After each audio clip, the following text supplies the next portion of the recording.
నీకన్నా మా వాళ్ళు గొప్పోళ్ళు అనే పదం రాకూడదని డిక్లరేషన్ అంటేనే ఆల్మోస్ట్ ఒక ప్రక్రియ. నాకు నమ్మకం ఉంది.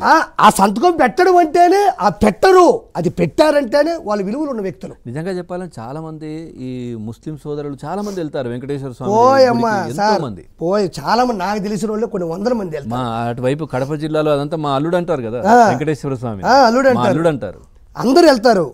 అందుకనే డిక్లరేషన్ ఫార్మ్ దగ్గర అతను భయపడ్డాడు.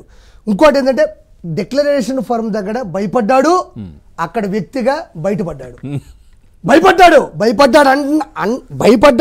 అండవే బయటపడడం, భయపడ్డం ఈక్వల్ టు బయటపడ్డం, పడిపోయాడు. ఇన్ని సంవత్సరాల్లో ఎప్పుడు కూడా అసలు నేను ఇంట్లో బైబిల్ చదువుతాను, బయట ఇలా ఉంటాను, ఎక్కడ కూడా మాట్లాడలేదు.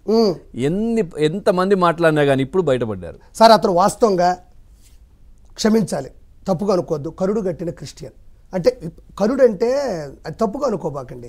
కరుడు అంటే విపరీతమైనటువంటి క్రిస్టియన్ మతస్థులో విపరీతమైన పిచ్చి ఉన్న వ్యక్తి, ఇష్టము, నమ్మకం.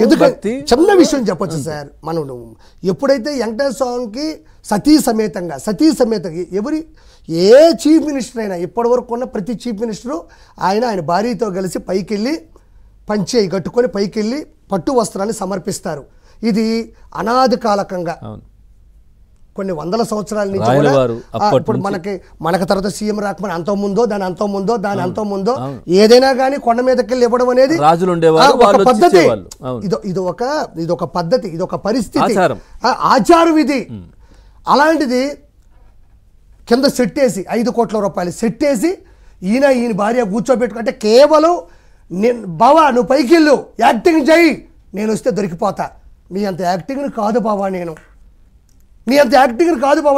పైకి వస్తే దొరికిపోతా, నా వల్ల కావట్లేదు, నువ్వు వెళ్ళు, ఎట్టో ఒకటి యాక్టింగ్ చేయి, నువ్వు కూడా బాకపోతే మన పూర్తి క్రిస్టియన్స్ వెంకటేశ్వర స్వామిని వ్యతిరేకిస్తామని తెలిసిపోతారు. పైకి పంపించి ఈవిడ కింద సెట్ 5 కోట్ల రూపాయలు సెట్ వేసి కింద కూర్చొని ఈ సినిమా సింగర్లు, సినిమా మిమిక్రీ ఆర్టిస్ట్ని పిలిపించుకొని వీళ్ళిద్దరూ ఏదో 7 కొండల మీద ఉన్నటువంటి ప్రత్యేకమైన దైవంలో వీళ్ళిద్దరు ఫీల్ అయిపోయి అప్పుడే భూమి మీదకి దిగి నడుచుకుంటూ వచ్చి వీళ్ళిద్దరు కూర్చొని మళ్ళీ దాన్ని భజన చేయించుకుంటూ పాటలు పాడించుకుంటూ ఇద్దరు మురిసిపోతూ ఉన్నప్పుడే జనాలని పూర్తిగా చైతన్యం చేసే వ్యక్తులు ఆ రోజు లేకపోయారు. ఈరోజు డిక్లరేషన్ దగ్గర భయపడ్డాడు ఈక్వల్ టు బయటపడ్డాడు. ఇంకోటి, నేను మతం కాదు మానవతావాదం చూడండి, నా మానవత్వం చూడండి. జగన్మోహన్ రెడ్డి మానవత్వం చూస్తే ఈ ప్రపంచంలో నాకు తెలిసి డొక్కా సీతమ్మ గారు, వచ్చిన వాళ్ళందరికీ కడుపు నిండా అన్నం పెట్టేది, ₹1 కూడా ఆశించకుండా. ఆవిడది నిజమైన మానవత్వం. మదర్ తెరీసా గారు, ఇలా చెప్పుకుంటే కొన్ని వందల మంది స్వచ్ఛందంగా స్వేచ్ఛగా రూపాయి కూడా తీసుకోకుండా ఆస్తులను కూడా కుదవబెట్టి ప్రజలు మనస్సులో చోటు కోసం చేసిన వాళ్ళు కూడా ఇతని మీద ఈర్ష్యపడతారు. ఇంత మానవతావాద, ఎందుకంటే బాబాయిని గొడ్డలతో నరికిచ్చాడు, అది